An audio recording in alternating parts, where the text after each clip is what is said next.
sempre na mesma unidade humana. Obrigado, Pai, pelo teu perdão. Obrigado pelo teu perdão. Que cada um sinta-se perdoado, que cada um se sinta valorizado, amado, aceito por ti agora. Que cada um aqui decida no seu coração a mudar, a buscar, Senhor, uma transformação, que é todos os dias, em todos os momentos, uma transformação para fazer o bem e aborrecer o mal, enquanto há tempo, em nome de Jesus. A ti a honra, Pai, a ti a glória, a ti todos os louvores, hoje e para todos, sempre, sempre, sempre. Agora pega os seus braços, dá um abraço no Pai. Pai nosso que estás no céu, e fala: eu te amo, Pai, eu te amo, Jesus, eu te amo, Espírito Santo. Flua a tua presença dentro de mim, me pega hoje, me transforma, me renova, me converte, me aviva, me alegra, me anima. Me pega hoje, me cura, me pega hoje, me faz uma nova pessoa, para que eu mesmo seja feliz e faça outros felizes, e para que eu transmita isso, teu amor, através da minha transformação. É isso que eu te peço em nome de Jesus. Amém. Amém? Vamos aplaudir o Senhor bem? Amém?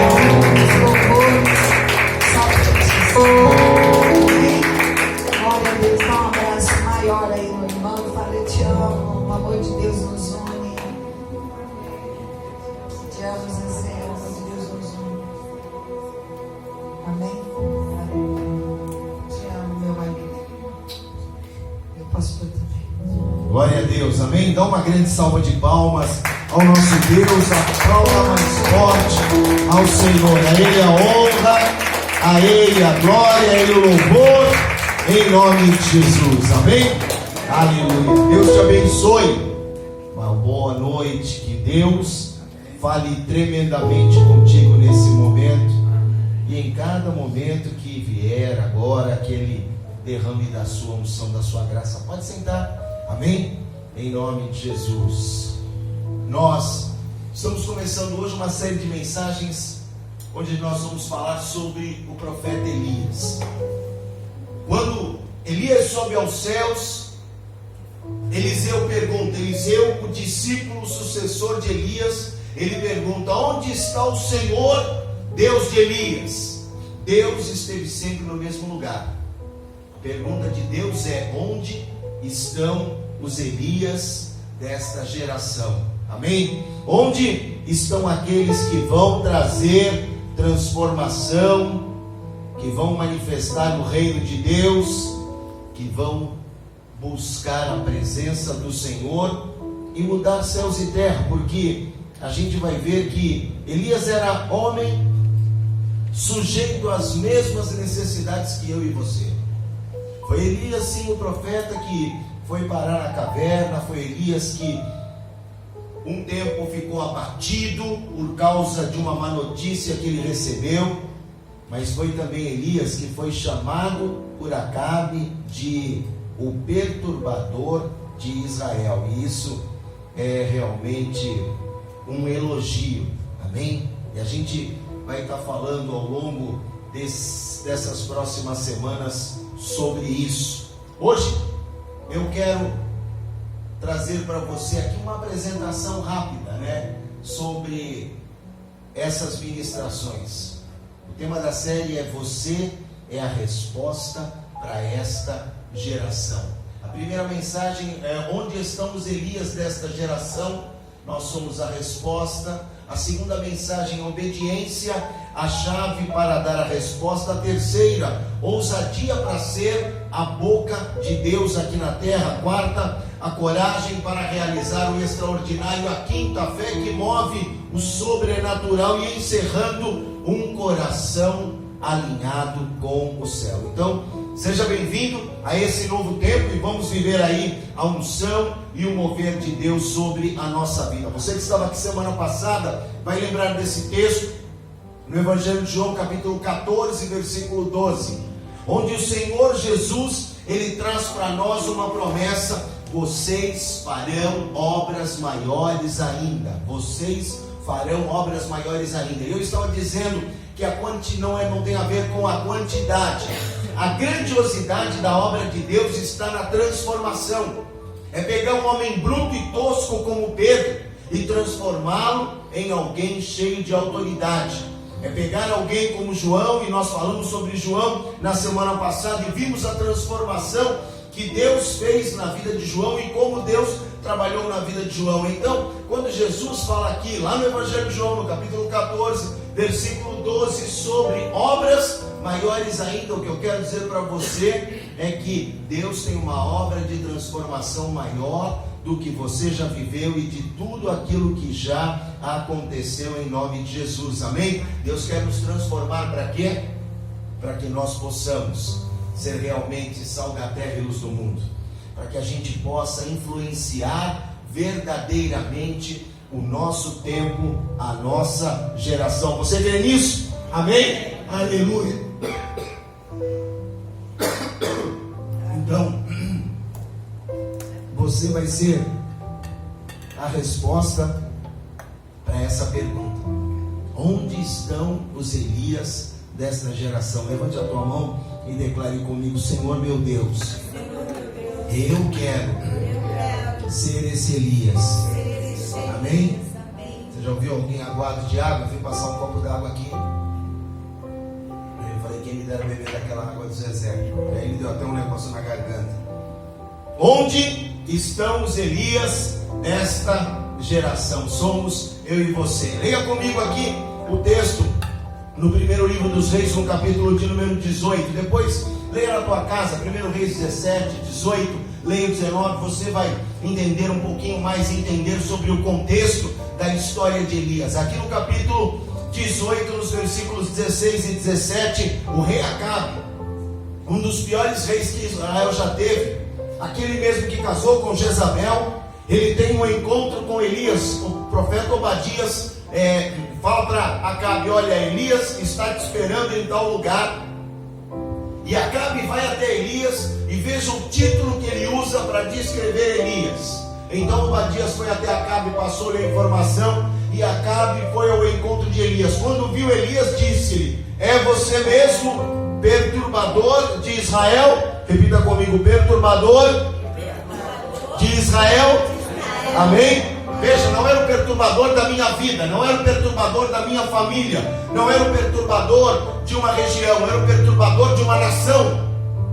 A ação de Elias era algo tão forte, que eu vou usar aqui uma palavra: ela contaminava toda uma nação. E eu quero dizer para você, na perspectiva de Cristo Jesus, eu e você, a igreja era e sempre será o efeito transformador aonde ela estiver. Amém? A ação da igreja precisa ser essa. Talvez quando você ouça falar de perturbação pareça algo danoso, mas não é. Porque que Elias perturbava a Acabe? Porque Acabe queria fazer o que era mal, e o bem sempre vai perturbar o mal, assim como o mal vai perturbar o bem. As trevas sempre vão perturbar a luz, e a luz sempre vai perturbar as trevas. É aí que Acabe chega para Elias e fala: é você que tem perturbado a nação. E a pergunta de Deus para nós é: o que nós temos feito como igreja? O que nós temos feito como pessoas? Será que a gente tem se acostumado? Será que nós temos vivido simplesmente a nossa vidinha? Será que nós estamos aí tão confortáveis? Será que eu poderia estar no lugar de Elias para receber esse elogio do rei Acabe? Deixa eu falar uma coisa para você, querido.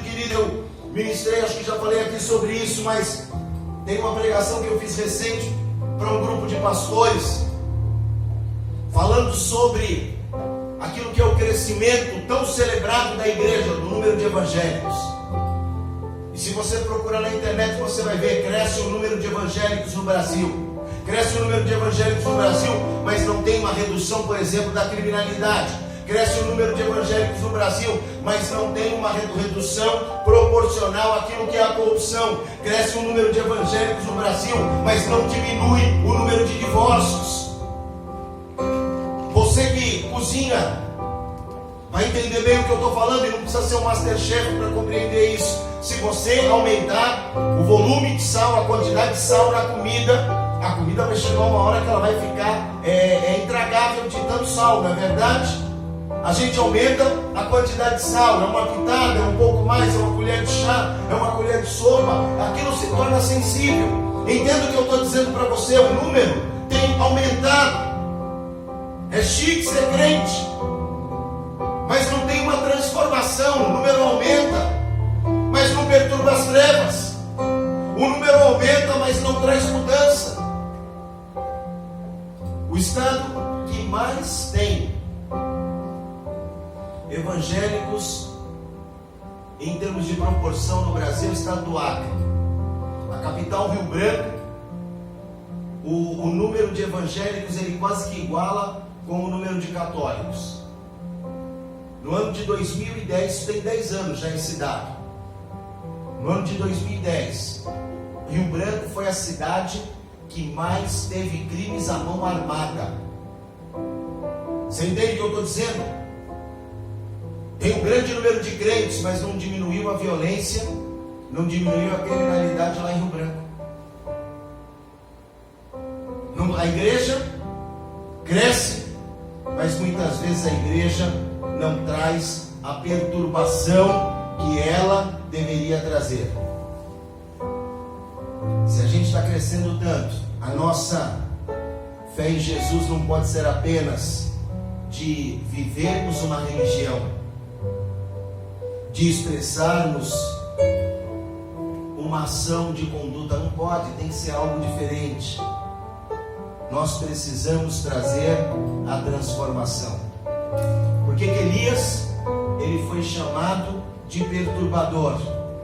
Porque ele não negociou aquilo que era o princípio de Deus na sua vida, porque Elias sabia quem ele realmente era. Num mundo perverso, num tempo terrível, em que a idolatria comia solta no meio do povo de Israel, Deus levanta um único homem chamado Elias, e Elias faz uma revolução. Sabe o que eu quero dizer para você? Eu ainda acredito numa igreja que possa fazer uma revolução. Eu acredito em pessoas que possam fazer mais pelo próximo. Eu acredito que eu e você juntos possamos transformar o presente século. Pode parecer loucura, você pode dizer, bispo, olha, isso não adianta, não é bem assim, não é desse jeito. Querido, querida, creia, Deus não mudou e Ele continua usando pessoas para mudar a história. Deus continua usando pessoas para mudar nações. Deus continua mudando pessoas para transformar gerações, e Deus quer usar a mim e a você. Basta nós queremos, em nome de Jesus. Amém? Aleluia! Glória a Deus! Pode aplaudir o Senhor. Aleluia! E Deus não vai te chamar muitas vezes em situações fáceis, porque a gente fica pensando o seguinte: quando eu tiver isso eu vou fazer, quando eu tiver aquilo eu vou fazer. Deus te chama do jeito que você está. Enquanto você estiver na terra, Deus quer te usar. Enquanto você estiver na terra, Deus é poderoso para te usar. Sabe por quê? Quem te dá fôlego de vida é o Senhor. Quem te dá fôlego de vida é o Senhor. Eu conversei com uma pessoa essa semana, e a gente estava falando, eu não tinha uma expectativa de vida muito longa não, irmãos. Quando fiz 50 anos, eu cheguei até a ficar preocupado, porque eu falei, eu preciso fazer alguma coisa logo para Deus, porque eu já comecei a descer a ladeira. Querido, eu passei a entender uma coisa: enquanto eu tiver fôlego de vida, Deus vai me usar. Amém? Enquanto você tiver fôlego de vida, Deus vai te usar. E ainda nos últimos dias eu peço, Senhor, se eu estiver já indo embora, e eu puder pregar para o coveiro, para o médico, para quem for, Senhor Jesus, aí domingo na igreja tomar um café, eu ainda vou pregar, porque enquanto houver fôlego de vida, nós seremos usados pelo Senhor, amém? Esse foi o pastor paulista do interior de São Paulo. Eu estive com ele na semana passada na conferência Espírita. Ele escreveu um livro falando sobre Elias. Esse livro que inspirou essa série de ministrações. Pastor Marcelo Toche, ele disse o seguinte: nem sempre somos chamados por Deus para um desafio quando as circunstâncias à nossa volta são ótimas. Na verdade, muitas vezes somos chamados como o quê? Como a resposta para a situação difícil. Amém? Deus muitas vezes não vai te chamar quando está fácil, mas Deus vai te chamar sim quando a situação estiver difícil. Por quê? Porque você é a resposta. Põe a tua mão aos céus, levanta as tuas mãos aos céus e declare comigo: eu sou a resposta. Amém? Aleluia. O mundo precisa de pessoas como você. Sim, pessoas transformadas pelo poder de Deus para ser a resposta. Querido, o mundo não precisa de mais gente depressiva, o mundo não precisa de gente problemática. Tem gente que é tão treta, que para cada solução ele arruma um problema. Tinha um comercial, isso há anos atrás, que era um comercial, acho que era até do Estado, institucional. E eram dois amigos conversando, uma ilustração. Aí o amigo dizia assim: que dia bonito. Sabe o que o outro dizia? Mas pode chover. Eu nunca esqueci isso, eu era criança, irmãos, tem muito tempo. Que dia bonito, mas pode chover. É esse tipo de gente que eu estou falando, que para cada solução ele tem um problema, para cada coisa ele tem uma dificuldade. Deus quer te usar como resposta para que você seja a solução para o problema, em nome de Jesus, amém? E é assim que nós vamos viver aquilo que Deus tem preparado para nós. O melhor de Deus vem quando eu me posiciono no lugar onde Deus quer. O melhor de Deus vem quando eu me posiciono no centro da vontade de Deus. Vai ver um homem que sempre viveu no centro da vontade de Deus. Eu quero dizer uma coisa para você: se você se dispuser a viver no centro da vontade de Deus, até no dia que você se desviar e for para o deserto, Deus vai atrás de você, porque aconteceu isso com Elias. Você nota como é que começa a vida de Elias? Lá em 1 Reis capítulo 17, Elias surge do nada. Deixa eu ler aqui o texto para você. No primeiro livro dos Reis, eu falava sobre isso aqui de manhã. Primeiro livro dos Reis, capítulo de número 17. Você pode abrir a tua Bíblia aí, não tem esse texto aqui na projeção, mas eu posso ler para você. Primeiro Reis, capítulo de número 17. Elias aparece aqui, e Elias aparece assim: então Elias, o tesbita dos moradores de Gileade, disse a Acabe. Você nota uma coisa? Elias não aparece com filiação. Elias, o filho de tal, não é igual Sansão, que um anjo apareceu a Manoá, pai de Sansão, apareceu a mãe de Sansão. A história de Elias começa com Deus dizendo: Elias era de tal região de Gileade, e ele aparece aqui já trazendo uma sentença para Acabe. Ora, se ele fala com Acabe é porque Deus mandou ele falar. E a notícia que ele traz para cá não era das melhores, queridos. Tem gente que se cerca de quem vai falar só aquilo que ele quer ouvir. Guarde bem isso no teu coração. A chave para o fracasso é você se cercar de pessoas que falem aquilo que te é conveniente. Eu não estou falando de uma invenção minha. Se você lembra de um cara milionário, casado com a Luma de Oliveira, que acabou depois se separando. A revista Exame, eu não me lembro qual foi o ano, mas se você procurar Ike Batista, revista Exame, você vai ver, ela tem uma matéria que é maravilhosa: os 7 erros capitais que o levaram à falência. Leia. Sabe qual é um desses 7 erros? Cercar-se de pessoas que queriam falar só aquilo que ele queria ouvir. Está escrito isso. Essa é uma tendência natural nossa. A gente quer ouvir aquilo que nos é conveniente. Nós queremos procurar pessoas que pensem como nós pensamos. Nós queremos procurar pessoas que sejam como nós somos. Essa semana eu conversava com uma pessoa justamente sobre isso. É complicado, não é fácil o relacionamento. Vai doer muitas vezes, mas a gente precisa ir aprendendo com o erro. O que a gente não pode é abrir mão. O que a gente não pode é buscar simplesmente aquilo que me é conveniente. Aquele que fala só aquilo que eu quero ouvir. Elias vai e traz uma má notícia para Acabe, no capítulo 17. Elias diz assim: tão certo como vive o Senhor, Deus de Israel, perante cuja face estou, nem orvalho nem chuva haverá nesses anos, segundo a minha palavra. E veio a palavra do Senhor dizendo: agora retira-te daqui, Elias, e vai-te ao ribeiro de Querite, fronteira do Jordão, beberás da corrente. E ordenei, repita comigo, ordenei, amém?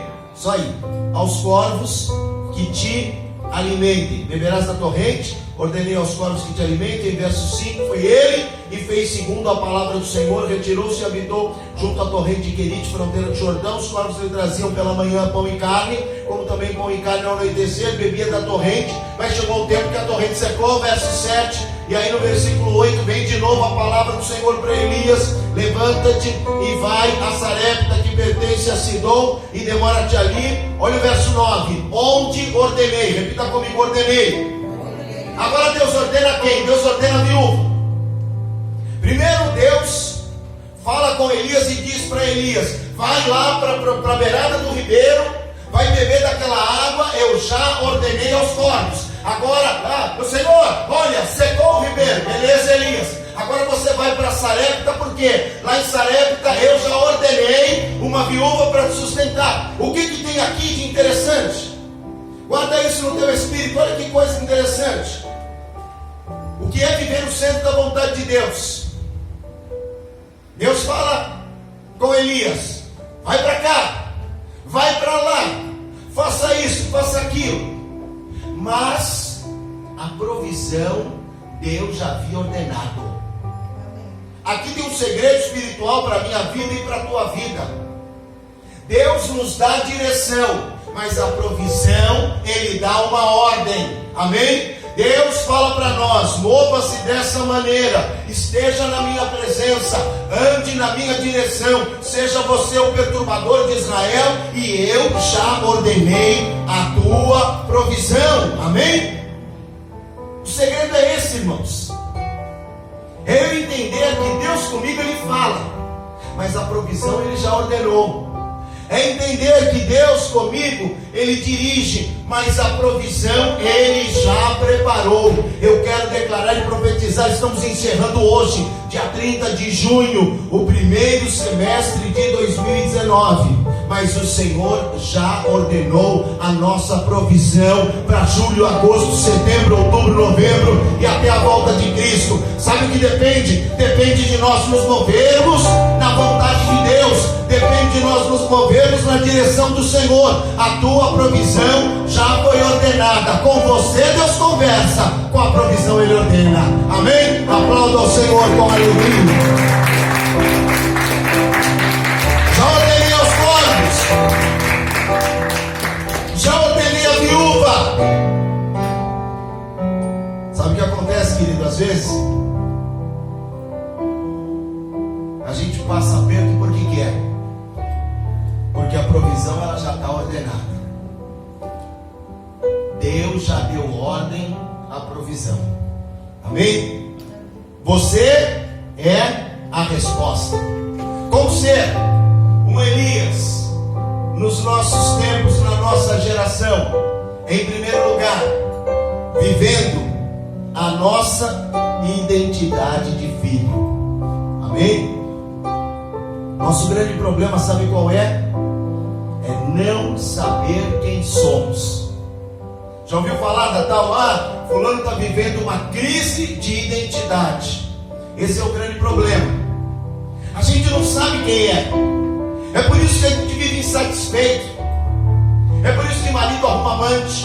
É por isso que a pessoa, ela vive ansiosa, inquieta, desesperada, porque não sabe realmente quem é. Eu vou dizer para você, não basta estar na igreja, não basta ter uma religião. Se o sal for insípido, ele não serve para salgar. Você só vai ser alguém que vai fazer a diferença se você realmente souber quem você é. Romanos 8,15 diz assim: pois vocês, eu e você, não recebemos um espírito que nos escravize para novamente temer, mas recebemos o espírito que nos adotou como filhos, por meio do qual clamamos a papai. O próprio Espírito testemunha ao nosso espírito que somos filhos de Deus. Se somos filhos, somos herdeiros, herdeiros de Deus e co-herdeiros com Cristo, se de fato participamos do seu sofrimento, para que participemos também da sua glória. Amém? O que é que nos identifica como filho? É as características do Pai na nossa vida, é sermos parecidos com o Pai. O que é que nos identifica com o filho? O nome. Eu tenho o nome do meu pai, o Vitor tem o nome, o meu nome, o mesmo nome do meu pai. O Samuel carrega também esse mesmo nome. Você sabe o que quer dizer o nome Elias? Elias quer dizer só o Senhor é Deus. Repita comigo: só o Senhor é Deus. Amém? E olha o que Paulo fala: que nós somos filhos. E porque nós somos filhos, nós também somos herdeiros. Sabe o que acontece, querido? Tem um segredo aqui. Tem muita gente que é filho, mas não sabe ser herdeiro. Paulo, ele diz que se o Espírito de Deus, ele está em nós, se ele nos selou, se nós participamos do sofrimento, nós vamos participar da glória. Mas não basta ser filho, tem que ser herdeiro. Por quê? Deixa eu explicar isso para você. Herdeiro tem a ver com maturidade. O herdeiro tem que ser maior de idade para desfrutar da herança. Enquanto ele não é maior de idade, ele vai ter um tutor. Enquanto ele não for maior de idade, ele vai depender de alguém para cuidar dele. Existem pessoas que elas são impedidas de terem essa maturidade, essa autonomia, essa herança. Gente que não pode lidar com dinheiro, talvez você conheça gente assim, né? E aí a pessoa, ela é interditada judicialmente. Aí o que acontece? Nomeia-se um tutor, nomeia-se um curador, uma pessoa para cuidar da pessoa, que vai ter ali a tutela e tudo mais. Porque alguma razão a pessoa, por um motivo de enfermidade, doença, esclerose, seja lá o que for. Aí é engraçado, irmãos, que muitas vezes tem gente que quer ser o tutor, não porque ame, mas para desfrutar da herança do outro que não pode desfrutar. Você está compreendendo o que eu estou dizendo? Está entendendo isso? Né? Que quer, não, eu vou cuidar do fulano, porque o fulano tem uma herança. Né? Você era tutor do teu pai? Era você que era? Era. Então você entende bem isso, né? Não é esse o caso, mas era você que ia lá, você que resolvia, você que pensava, que pagava, que mas tem mesmo, tem. Eu estava ali só por causa disso. Aí tem que ter a prestação de contas. Não, eu prestava. Quanto de remédio era R$1.000. Aí pronto. Com 2 salários. Sobrava muita coisa, né, moço? Por isso você veio embora na Tijuca. Você que entende o que eu estou dizendo? O que eu estou dizendo para você é que é o seguinte: se você tiver um tutor sobre a tua vida, você nunca vai desfrutar da herança. Não basta ser filho, a gente tem que ser maduro. A igreja está cheia de crentes que são filhos, mas falta maturidade, falta entendimento. Nós precisamos entender quem nós somos. Você não é órfão, você é filho de Deus. Amém? Declare comigo: eu sou filho de Deus. Amém? Aleluia. Então, se você é filho de Deus, você vai ser maduro. Mas para ser filho de Deus, o que a gente precisa? Precisa pensar como pai, falar como pai, agir como pai. Olha o que João fala: aos que o receberam, aos que creram no seu nome, deu-lhes o direito, o privilégio de se tornarem filhos de Deus. Amém? Quando as pessoas olharem para você, elas devem ver o teu pai. As pessoas olham para os meus filhos e elas falam: poxa, você parece com o teu pai. Amém? O teu nome, o teu agir deve ser como Elias, deve fazer menção àquilo que é o teu pai. Eu tenho certeza, Deus não colocou o nome lá em Elias à toa, mas Deus sabia quem Elias ia ser naquela época. Quem Elias ia ser naquela geração? Era a geração que adorava Baal, era a geração que estava corrompida. Então o nome do Senhor precisava ser ali manifesto. O nome de Elias era uma ação de confronto. Por isso que Acabe chama Elias de perturbador. O nome de Elias declarava que havia um Deus, só o Senhor é Deus. Não é Acabe, não é esse, não é esse. Olha, é um Deus único.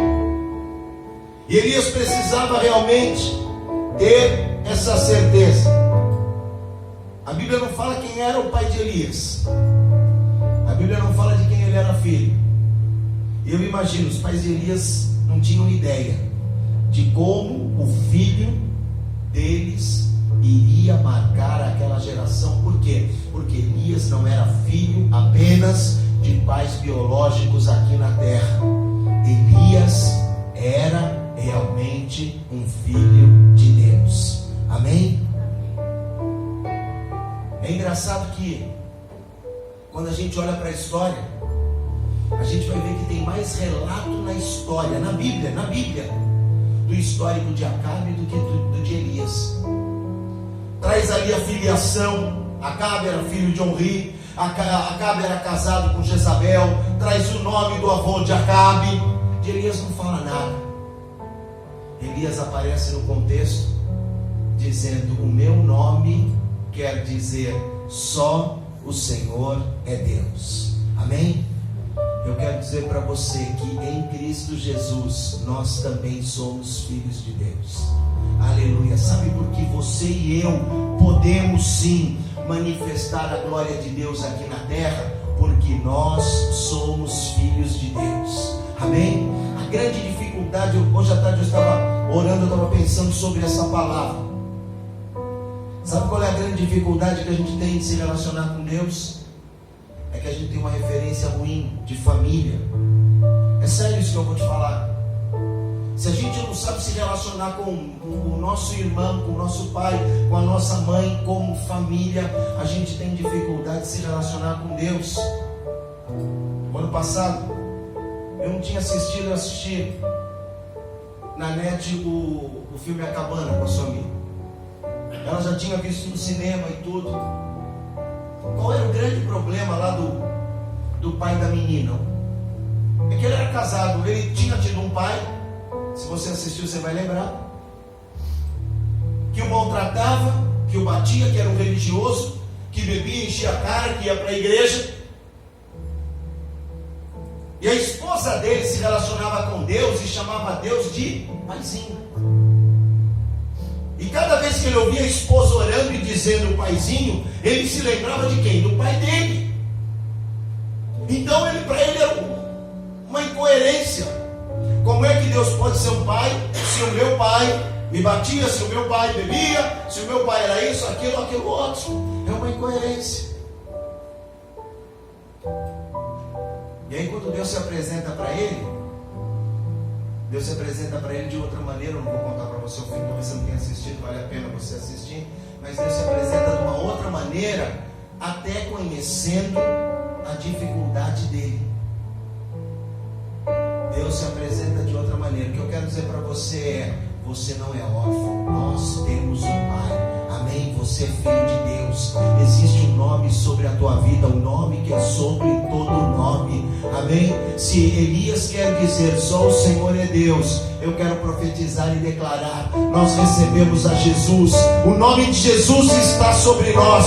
Tem um nome que é maior sobre a tua vida. Querido, querida, o mundo é louco para colocar rótulos sobre você, para falar isso, aquilo outro. Essa semana eu falava com a bispa. Eu preparei uma palestra a pedido de um colégio para falar sobre bullying para pais. E a bispa estava contando que quando ela era criança, ela recebeu um apelido na escola de nariguda. Maldade, irmãos. Maldade. E aí era nariguda pra cá, nariguda pra lá, nariguda pra lá. Eu estou contando isso, ela chegou agora. É mentira, porque todo narigudo, irmão, você sabe 15 minutos antes que ele chega, porque o nariz já vem na frente, né? Quem não é assim? Tem um amigo meu que eu dizia, né? A gente já sabe que ele está chegando pro culto, que o nariz dele já está chegando 10 minutos antes. Vem fazendo curva, já vem vindo o nariz ali. E o diabo quer que você se descaracterize, quer que você acredite naquilo que são os rótulos que o mundo coloca. Você é isso, você é aquilo outro, você é narigudo, você é feio, você é falido, você é não sei o que, você vai dar certo, você precisa ter essa certeza. Eu sou filho, amém? Eu tenho um Deus Pai que me ama, eu tenho um Deus Pai que me supre, como Deus foi com Elias, porque Elias era filho. Deus é com você também. Ele fala para você: me obedeça, por quê? Porque você é meu filho e eu já ordenei a tua provisão, amém? Elias nunca ficou a pé por uma única razão. Elias sabia: eu sou filho, e eu quero profetizar e declarar sobre a tua vida. Deus vai te dar esse entendimento. Eu não vou dizer para você: olha, eu vou profetizar para você que você é filho. Não, isso já aconteceu. Quando você entregou a tua vida para Jesus, a todos aqueles que o receberam, deu-lhes o privilégio de serem chamados filhos de Deus. Eu quero profetizar entendimento. Deus vai abrir o teu coração hoje. O Espírito Santo de Deus vai ministrar João 12 sobre a tua vida, e você vai entender: eu sei quem eu sou filho de Deus, eu sou amado do Pai, e Ele já preparou tudo o que eu preciso em nome de Jesus, amém? Aleluia. Pode aplaudir ao Senhor. Aleluia. Aplauda mais forte, você é filho, amém? Aleluia. Diga comigo: eu sou filho, amém? Aleluia. Feche os teus olhos e declare isso. Zé, tem que ter, né? O Pai te adotou, amém? Feche os teus olhos, declare, adore o Senhor. Você era órfão, mas hoje você é filho, aleluia. Ora, baixai, arabarás. Ele te encontrou com amor. Oh, declare. Eu era órfão, E hoje sou filho. oh, aleluia. Adore o Pai. Oh, te amamos, Senhor. Me adora, Ei, arabarabachai, o arabarás. seu amor me encontrou. Oh, Eu era aleluia. órfão, hoje sou filho. Ei, arabachai, arabarás. Aleluia. Meu Pai me Ele te ama. ama, eu sou dele. Declare. Sempre, Oh, meu Pai me ama e eu sou dele para sempre. pra sempre. E nada. E nada vai me separar do seu amor. Oh, Pai me ama. Meu Pai me ama, eu sou dele pra sempre. Meu Pai me ama, eu sou dele pra sempre. E nada vai me separar do seu amor. Aleluia. Nem luta, nem dificuldade, nem altura, nem largura, nada, nem mesmo a morte pode te separar do amor de Deus. Amém? Você é filho, e como filho eu profetizo: você vai manifestar a glória de Deus na terra. As pessoas verão na tua vida a tua verdadeira filiação, em nome de Jesus. Amém. Glória a Deus. Amém. Aleluia. Pode aplaudir ao Senhor. Aleluia. Talvez teu pai não tenha sido o melhor pai do mundo, teu pai biológico, mas eu quero dizer para você: você é filho de Deus e Ele te ama. Em segundo lugar, um Elias dessa geração, ele é aquele que reconhece o seu chamado. Amém? Primeiro, identidade. Segundo, chamado. Sabe o que é chamado? É o teu propósito. Aquilo que você foi colocado na terra para realizar. Romanos 8, versículo 19. A natureza criada aguarda com grande expectativa que os filhos de Deus sejam revelados. Numa outra tradução diz assim, que a natureza aguarda a manifestação dos filhos de Deus.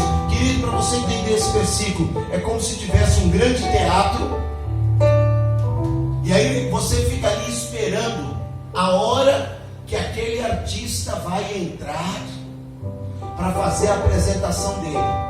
Você consegue entender isso? É como se fosse um grande show, e aí tem diversas atrações, e você está esperando a hora que aquele grande artista vai chegar para fazer a apresentação dele. Quando ele chega, todo mundo aplaude, e todo mundo levanta, e todo mundo grita. Assim é a natureza está esperando. O mundo espiritual, o mundo natural está esperando você se manifestar, você cumprir aquilo que é o teu chamado. Tem uma grande expectativa que os filhos de Deus se manifestem e se revelem e vivam a sua missão de filhos. Quando eu falo aqui de chamado, eu não estou falando, irmão, de você ter simplesmente um ministério, não. Eu falo do teu chamado de uma maneira ampla. Eu falo do teu chamado, por exemplo, como filho biológico. Porque ser filho é ser uma bênção. A Bíblia fala lá em Êxodo capítulo 20 que o filho deve honrar o pai e a mãe. Por quê? Porque vão se prolongar os dias dele na terra. Então existe um chamado para ser um filho que honra. Efésios, Paulo fala do chamado de pai, de mãe, de criar um filho no caminho do Senhor. Provérbios fala que o pai e a mãe têm um chamado para criar os filhos, e mesmo depois de grande não vão se desviar deles. Então existe um chamado para você ser filho, existe um chamado para você ser pai, existe um chamado para você ser patrão, para você ser empregado, para você ser um excelente profissional, e existe chamado também para você ser um servo de Deus. O grande detalhe, irmãos, é que a gente acaba pendendo a balança para um lado, e às vezes deixamos o outro lado descoberto, e a natureza fica esperando. Mas ele olha, ele é um ótimo servo de Deus, mas ele falha em tal área.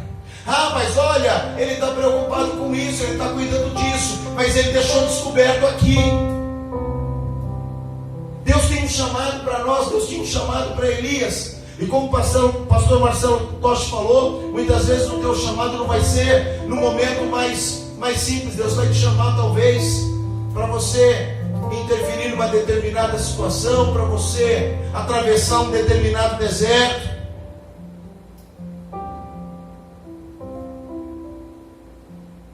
Acabe olha para Elias e fala: ei, você é o perturbador de Israel? Esse é o teu chamado.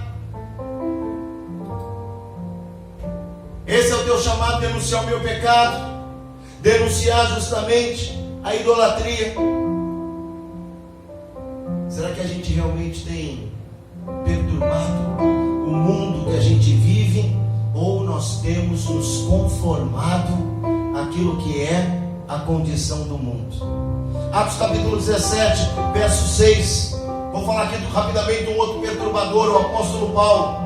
Foram procurar Paulo e não acharam Paulo, mas acharam Jason e uns outros irmãos, e os arrastaram e levaram aos oficiais da cidade. E o que eles disseram: esses homens que têm causado alvoroço por todo o mundo, agora chegaram aqui, e Jason os recebeu na sua casa. Pronto, Jason começou um discipular com Paulo. Paulo veio para cá para pregar, já começou a confusão. Olha, eles estão perturbando o governo romano. E olha o que disseram: eles estão agindo contra os decretos de César, dizendo que existe um outro rei chamado Jesus. Está errado isso. Só existe um rei chamado Jesus, Rei dos reis, Senhor dos senhores. Mas aqui é a declaração dos oficiais romanos. Paulo, quando chegou lá, estava perturbação, loucura. Por que Paulo foi preso? lá em Atos no capítulo 16, aqui é o capítulo 17. Por que ele foi preso lá no capítulo 16? Porque ele chegou e ali também ele trouxe a manifestação da glória de Deus, e já começou a perturbar tudo. Aqui eles dizem, eles estão transtornando o mundo todo. Amém? E como é que eles transtornavam? Pregando Cristo. Onde eles chegavam, tinha transformação, tinha milagre, tinha uma nova perspectiva. Esse é o nosso chamado, pregarmos o Cristo vivo.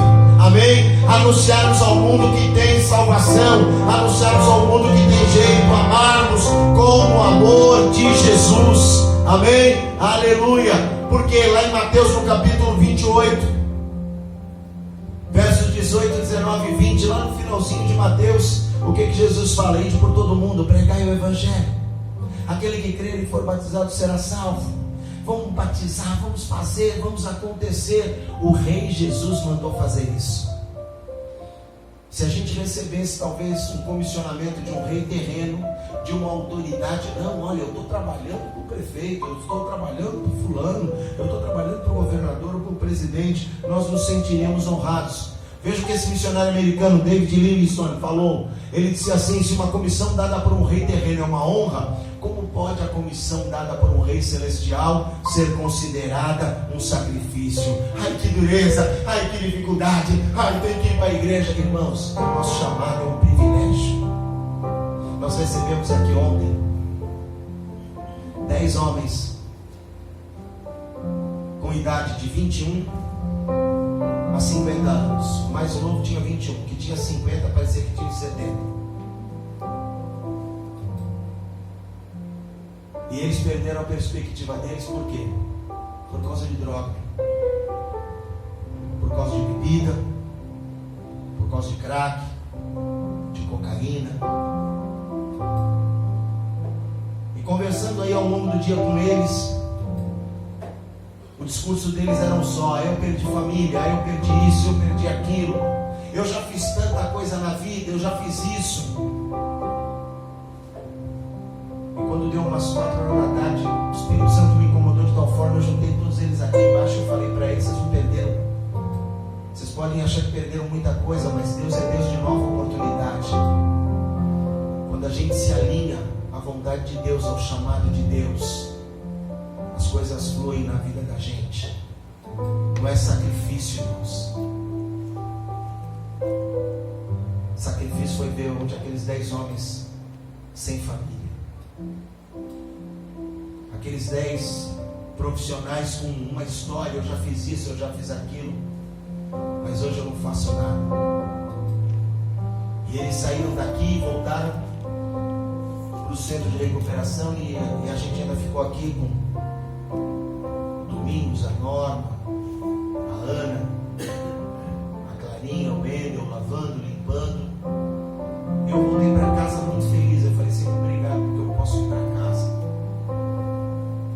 Nunca seja sacrifício aquilo que é o teu chamado. Teu chamado como pai, como mãe ou como filho não é um sacrifício, é algo muito especial. O teu chamado como funcionário, amanhã, graças a Deus, nós vamos trabalhar. Amém? É um privilégio de Deus. Um dia Deus olhou para você e falou: eu tenho chamado para ele, eu tenho chamado para ela. Agora a minha pergunta é: o que você vai fazer com aquilo que Deus te deu? E o teu chamado não é só ministério. Um Elias dessa geração, ele tem identidade, tem chamado. Em terceiro lugar, ele tem uma insatisfação. Uma insatisfação com o quê? Com aquilo que está errado. Romanos capítulo 12, verso 2: não se conforme, não se amolde. Eu e você estamos estragados para o mundo, e só vamos experimentar a vontade de Deus, que é boa, perfeita e agradável, quando nós pararmos de nos conformar. Amém?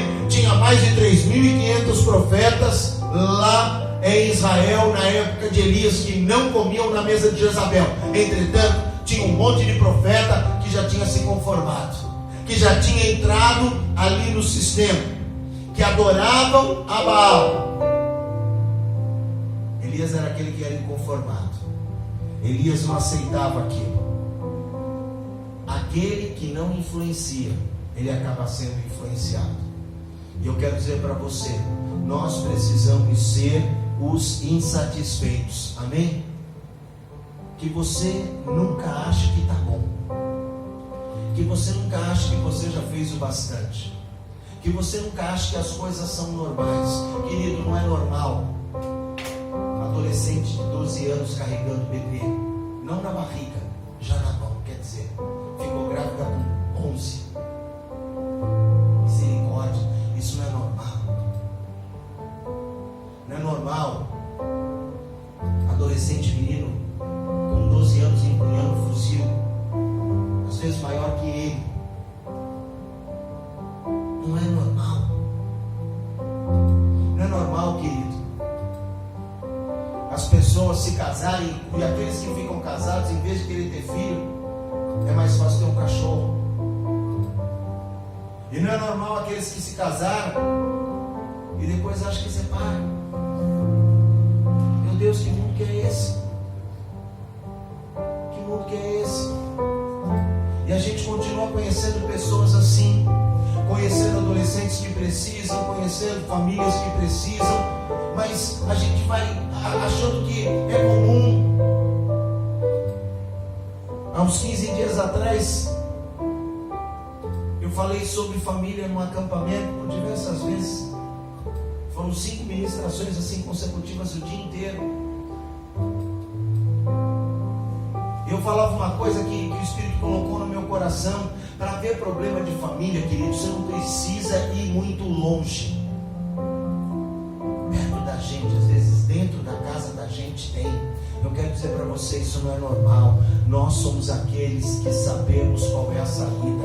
Às vezes eu pergunto para as pessoas: onde é que tem uma boa manicure? Onde é que tem uma boa pizza? Onde é que tem um mecânico? Todo mundo tem uma dica, todo mundo tem uma opinião. Onde é que se pode consertar uma vida? Na casa de Deus.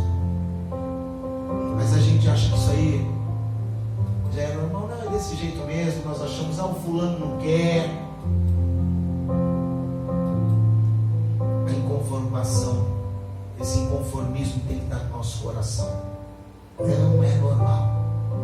Nós somos os Elias dessa geração. Amém? Identidade, propósito, inconformação. E em quarto e último lugar, atividade.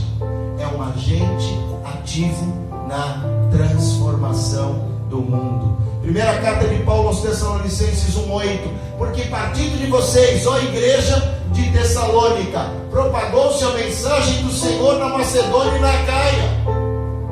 Irmãos, a igreja de Tessalônica não era maior que isso aqui. A igreja de Tessalônica era uma casa, irmãos, eles se reuniam numa casa e eles contaminaram a Macedônia e a Acaia. Pega lá o mapa e vai ver. Não tinha internet, não tinha Facebook, não tinha WhatsApp, não tinha celular. Mas sabe o que tinha? Tinha o desejo do Espírito no coração, tinha o inconformismo, tinha a certeza da identidade. A igreja de Tessalônica fez o evangelho se alastrar na Macedônia e na Acaia. Mas, querido, se isso já não fosse já suficiente, é o que Paulo fala. Mas não somente isso, mas também por toda parte tornou-se conhecida a fé que vocês têm em Deus. Não era uma pregação de uma palavra morta, era vida. A igreja de Tessalônica tinha um testemunho. A igreja de Tessalônica, queridos, ela tinha uma fé que as pessoas falavam: não, olha, aqueles caras são diferentes, aqueles caras são assim, são desse jeito. Aleluia. O resultado, Paulo fala que eu não tenho necessidade de falar mais nada sobre isso, porque a vida de vocês já resolveu o problema. Eles eram ativos na transformação do mundo. Amém? E aí eu volto lá em Elias. Acabe, eu disse, né? Ele não acusou Elias: você está perturbando meu casamento, você está perturbando a minha cidade. Elias, você está perturbando Israel todo. Paulo falou para um grupinho que se reunia numa casa: vocês fizeram com que a fé de vocês fosse manifesta lá na Gaia e em toda a Macedônia. Amém?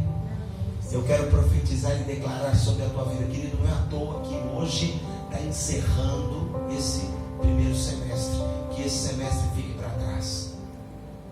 Que nesse próximo mês nós sejamos aqueles que vamos fazer a diferença, que vamos ser o sal e a luz, que vamos transformar, que vamos influenciar. Amém?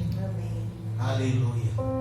Apenas uma centelha, um grande fogo ardeia. Deus quer levantar hoje Elias na nossa geração. Deus quer levantar Elias, eu tenho certeza. Eu estou diante deles agora. Deus não te trouxe aqui à toa. Deus trouxe você porque Ele quer te levantar como um Elias no presente século. E aí sabe o que a gente vai ver ao longo dessas semanas? Que quando Acabe fala: ei, você é o perturbador de Israel, Elias não fica com medinho, não. Elias não se intimida. Ai, rei, bem, não é assim, não. Elias realmente vai para cima. Elias realmente fala para Acabe quem ele realmente era. Amém? Deixa eu ler aqui para você no capítulo de número 18, no versículo 17: vendo, disse-lhe: és tu o perturbador de Israel? E Elias responde: eu não tenho perturbado Israel, não, mas é tu e a casa de teu pai, porque vocês deixaram os mandamentos do Senhor e seguiram os